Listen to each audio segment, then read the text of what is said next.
Thank you for choosing my video. I'm going to show you how to make a delicious yet simple and easy to make beef stew.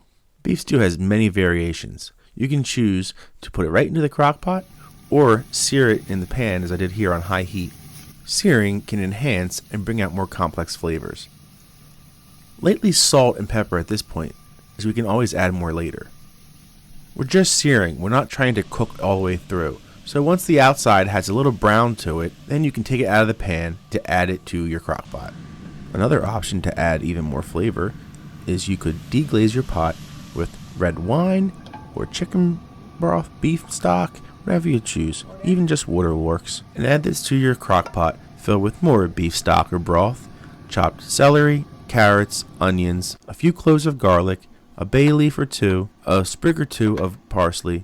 Optional to add things like parsnips, whole black peppercorns, or any other herbs and spices that you like.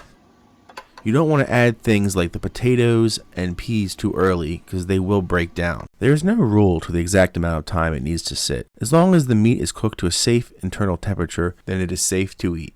We let it slowly simmer for 24 hours in the crock pot. To thicken your stew, you can make a slurry out of cornstarch and cold water or a roux out of flour and water.